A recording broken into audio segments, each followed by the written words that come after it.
గుంటూరు మిర్చి ఘాటు మరోసారి వార్తల్లోకి ఎక్కింది. ఒక జిల్లా ఒక ఉత్పత్తి విభాగానికి ఎంపికవడంతో పాటు జాతీయ స్థాయిలో మొదటి బహుమతి సాధించింది. వంటకాలకు కారం రుచి అద్దటంలో కీలకమైన మిరపకాయ రైతులకు రొక్కాన్ని, వ్యాపారులకు లాభాల్ని, దేశానికి విదేశీ మారక ద్రవ్యాన్ని అందించడంలో ఇప్పటికే తన పట్టుని నిరూపించుకుంది. ఇక్కడి నేలతల్లి మహిమ ఏమో గాని గుంటూరు మిర్చి అంతర్జాతీయ విపణిలో తనదైన ముద్ర వేసింది. కేవలం పంట పండించడమే కాకుండా వ్యాపార అభివృద్ధికి, అదనపు ఉత్పత్తుల తయారీకి, ఎగుమతులకు గుంటూరు కేంద్రమైంది. పొరుగు రాష్ట్రాల రైతులు సైతం తాము పండించిన మిర్చిని గుంటూరు తెచ్చి విక్రయించుకునేలా చేసింది. మరి గుంటూరులో మిరప మార్కెట్ ఎలా విస్తరించింది? ఎగుమతి అవకాశాలని ఎలా అందిపుచ్చుకుంది? మిర్చి కోసం ప్రత్యేకంగా బోర్డు ఏర్పాటు చేయాల్సిన అవసరం ఏంటి? తదితర అంశాలపై ఇవాల్టి ఇది సంగతి.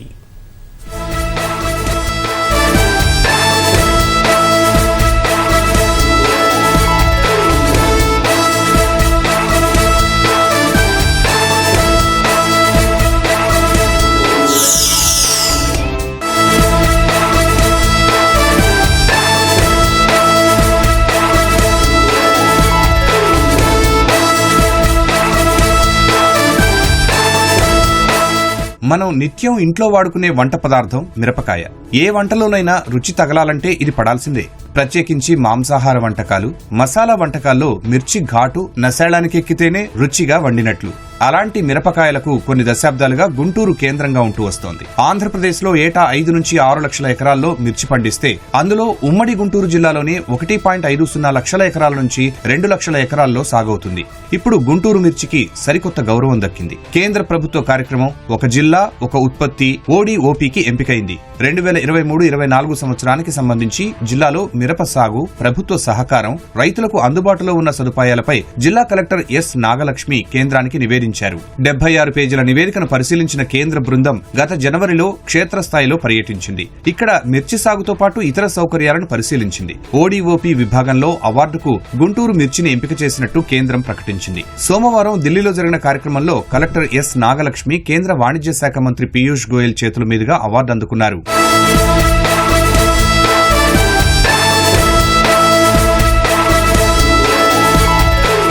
గుంటూరు మిర్చికి జాతీయ గుర్తింపు దక్కడం వెనుక సుదీర్ఘ నేపథ్యమే ఉంది. జిల్లాలో 1950 నుంచే మిర్చి పండించడం మొదలైంది. అయితే అప్పట్లో మార్కెట్ అవకాశాలు పెద్దగా లేవు. 1965 నుంచి 1980 వరకు ఎండు మిర్చిని చుట్టుగుంట వద్ద ఖాళీ ప్రదేశంలో కుప్పలుగా పోసి అమ్మేవారు. అక్కడ ట్రాఫిక్ సమస్యలు రావడంతో మిర్చి వ్యాపారాన్ని మరో ప్రాంతానికి తరలించారు. 1980 ఆగస్టు 16న ప్రస్తుతం మిర్చి యార్డు ఉన్న ప్రాంతంలో క్రయ విక్రయాలు మొదలయ్యాయి. చిన్నపాటి షెడ్లు వేసుకుని అక్కడే వ్యాపారాలు చేసేవారు. ప్రభుత్వం భారీ స్థాయిలో షెడ్లు నిర్మించడంతో పాటు సౌకర్యాలు కల్పించింది. గుంటూరు మిర్చి యార్డుకు నిత్యం వేలాది మంది రైతులు వచ్చి తమ పంట విక్రయించుకుని వెళ్తున్నారు. 100 కోట్ల రూపాయల లావాదేవీలు జరుగుతున్నాయి. గుంటూరు మార్కెట్ యార్డ్ ఆసియాలో అతిపెద్ద మిరప మార్కెట్ గా ఉంది. దేశీయంగా, అంతర్జాతీయంగా మిర్చి ధరలను ప్రభావితం చేసే స్థాయిలో ఇక్కడ వ్యాపార లావాదేవీలు జరుగుతాయి. అంతర్జాతీయ మార్కెట్లో భారతదేశ మిర్చికి మంచి డిమాండ్ ఉండగా అందులో గుంటూరు మిర్చిది అగ్రస్థానం. ప్రధానంగా China, Sri Lanka, Vietnam, Thailand, Indonesia, Malaysia దేశాలకు ఇక్కడి నుంచి ఎగుమతులు జరుగుతున్నాయి. 80 ఆగస్టు 2వ తారీఖు ఆదివారం అమావాస్య రోజు కూడా మీరు అక్కడ ఇబ్బంది అవుతుంది, ట్రాఫిక్ జామ్ అవుతుందని చెప్పేసి ఇప్పుడు నడుస్తున్న యార్డుకి మార్చడం జరిగింది. అయితే 16వ తారీఖు నుంచి లీగలైజ్డ్గా ఎవరికి వాళ్ళే ఇక్కడ వ్యాపారం నడుపుతూ ఉన్నారు. ఇక్కడ మార్కెటింగ్ చేసే విధానం కానీ కమిషన్ ఏజెన్సీ వ్యవస్థ ఏదైతే ఉన్నదో అప్పట్లో ఆ వ్యవస్థను చిన్నగా డెవలప్ చేసుకుంటూ ఒక పెద్ద ఏ మిరపకాయ అయినా సరే ఎక్కడ ఎట్లా పండిన ఎటువంటి మిరపకాయ అయినా అమ్మగలిగేటువంటి శక్తి కానీ అటు కొనేటువంటి బయ్యర్ కానీ ఒక గుంటూరు మార్కెట్లోనే ఉన్నాడు. ఎక్కడికక్కడ స్థానిక పంటలు, ఉత్పత్తులను ప్రోత్సహించాలనే ఉద్దేశంతో ప్రధాని నరేంద్ర మోదీ 2018లో ఒక జిల్లా ఒక ఉత్పత్తి కార్యక్రమాన్ని ప్రారంభించారు. దేశవ్యాప్తంగా సంప్రదాయ, స్వదేశీ పరిశ్రమలను ప్రోత్సహించడం దీని ప్రధాన ఉద్దేశం. జిల్లా స్థాయిలో స్థిరమైన ఉపాధి అవకాశాలను సృష్టించడంతో పాటు స్థానిక ఆర్థిక వ్యవస్థకు ఊతమిచ్చేలా ఈ కార్యక్రమం కింద ప్రోత్సాహం అందిస్తారు. ఉత్పత్తికి సంబంధించి మార్కెటింగ్ పెంపు, బ్రాండింగ్, డిజైన్, ప్యాకేజింగ్ కు ఈ పథకం సహకరిస్తుంది. ఈ కార్యక్రమానికి ఇప్పుడు గుంటూరు జిల్లా నుంచి మిర్చి ఎంపికైంది. జిల్లాలోని మొత్తం ఉద్యానవన విస్తీర్ణంలో 75% మిర్చి పంటే కావడం ఇందుకు దోహదం చేసింది. మన దేశ మిర్చి విస్తీర్ణంలో రాష్ట్ర వాటా 40% కాగా గుంటూరు జిల్లా వాటా 15%గా ఉందని గణాంకాలు చెబుతున్నాయి. రంగు, ఘాటు, స్థాయిని బట్టి గుంటూరు మిర్చికి వాణిజ్యపరంగా డిమాండ్ ఉంది. ఇవే లక్షణాలు మన మిరపకాయలకు ప్రపంచవ్యాప్తంగా పేరు తెచ్చాయి.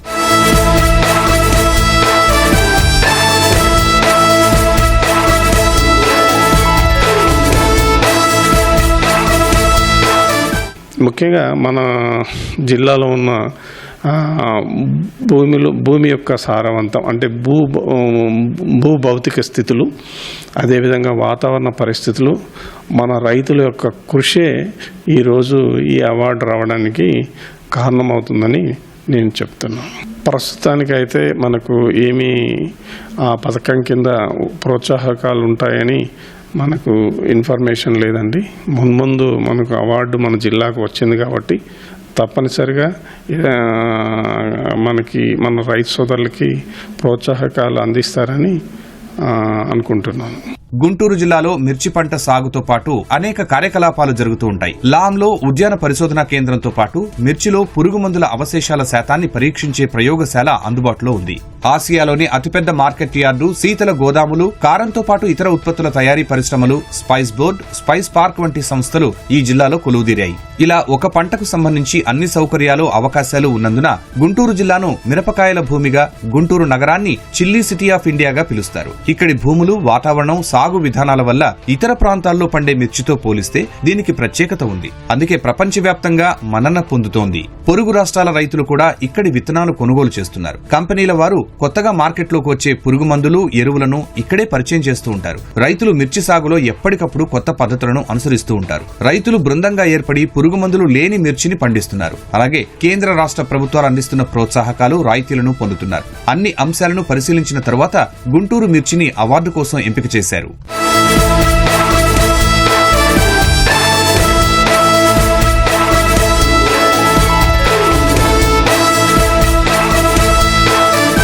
గుంటూరు జిల్లాలో మిర్చికి సమాంతరంగా పొగాకు, పత్తి కూడా సాగు చేసేవారు. ఆ రెండింటితో పోలిస్తే మిర్చికి నిల్వ సమస్య ప్రధాన ఇబ్బందిగా ఉండేది. పంటను నిల్వ చేసుకునే అవకాశాలు లేక ధర ఎంత ఉన్నా రైతులు అమ్ముకోవలసి వచ్చేది. తమ ఇళ్లలో దాచి ఉంచితే పంట రంగు మారడం, ఘాటు తగ్గడం వల్ల ధర పడిపోయేది. అలాంటి సమయంలో శీతల గోదాముల వ్యవస్థ అందుబాటులోకి వచ్చింది. 1992లో ప్రకాష్ రావు అనే వ్యక్తి మొదటి కోల్డ్ స్టోరేజీని ఏర్పాటు చేశారు. శీతల గోదాముల్లో రైతులు తమ పంటను ఎక్కువ కాలం నిల్వ చేసుకునే అవకాశం కలిగింది. ఆ వెంటనే చాలా మంది శీతల గోదాములు నిర్మించారు. దీంతో రైతులు పంట నిల్వ చేసుకునేందుకు ఆస్కారం ఏర్పడింది.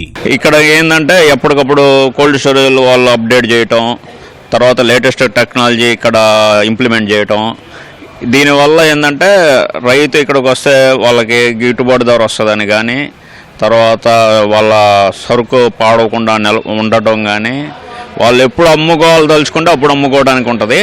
తర్వాత బ్యాంకర్స్ ద్వారా లోన్స్ ఇప్పించటం, వాళ్ళు బ్యాంకర్స్ చాలా సపోర్ట్ చేస్తారు మనకు కూడా. దానివల్ల ఇక్కడ మిర్చి ఉత్పత్తి మాత్రం బాగా అభివృద్ధి చెందింది.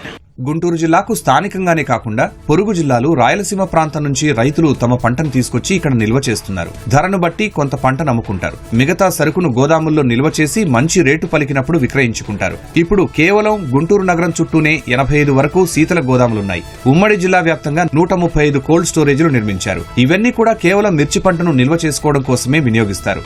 ఒకే పంట కోసం ఒక ప్రాంతంలో ఇన్ని కోల్డ్ స్టోరేజీలు దేశంలో మరెక్కడా లేవు. ధర పరంగా ఉన్న అవకాశాలు, ఎగుమతి డిమాండ్ ను బట్టి మిర్చి మాత్రమే ఆ ఘనత సాధించింది. గుంటూరులో మిర్చికి సంబంధించి అన్ని రకాల సౌకర్యాలున్నాయి. అయితే పంటపై విస్తృతంగా పరిశోధనలు జరిపేందుకు మిర్చి బోర్డు ఏర్పాటు చేయాలనే డిమాండ్ చాలా ఏళ్లుగా ఉంది. ప్రస్తుతం మిర్చిని స్పైస్ బోర్డులో భాగంగా ఉంచారు. స్పైస్ బోర్డు కొచ్చిన్లో ఉండడంతో అక్కడ పండించే సుగంధ ద్రవ్యాలకు సంబంధించిన పరిశోధనలకు అధిక ప్రాధాన్యమిస్తున్నారు. అందుకే గుంటూరు కేంద్రంగా మిర్చి బోర్డు ఏర్పాటు చేస్తే ఇందులో కొత్త రకం వంగడాలు, తెగుళ్ల నివారణ, నాణ్యతా ప్రమాణాల పెంపు, ఎగుమతి రకాలను అభివృద్ధి చేయటం వంటి అంశాలపై తోడ్పాటు అందించే అవకాశం ఉంటుంది. దీనివల్ల కేవలం ఆంధ్రప్రదేశ్కే కాక మన పొరుగునే ఉంటూ మిర్చి ఎక్కువగా పండించే తెలంగాణ, కర్ణాటక రైతులకు కూడా మేలు జరుగుతుంది. ఒక జిల్లా ఒక ఉత్పత్తి కింద మిర్చిని ఎంపిక చేసిన కేంద్ర ప్రభుత్వం కొనసాగింపుగా మిర్చి బోర్డు ఏర్పాటు చేస్తే మంచి ఫలితాలు ఉంటాయనే అభిప్రాయం వినిపిస్తోంది. గుంటూరు మిర్చి మార్కెట్ ద్వారా ఏటా 10,000 కోట్ల రూపాయల లావాదేవీలు జరుగుతున్నాయి. 2,000 కోట్ల రూపాయలకు పైగా విదేశీ మారక ద్రవ్యం దేశానికి సమకూరుతోంది. నాణ్యతపై దృష్టి సారించడంతో పాటు మార్కెటింగ్ అవకాశాలు పెంచితే ఇది ఇంకా పెరిగే అవకాశం ఉంది. ఒక జిల్లా ఒక ఉత్పత్తి కింద ఎంపికవడం అందుకు దోహదం చేస్తుందని అధికార, వ్యాపార వర్గాలు అభిప్రాయపడుతున్నాయి.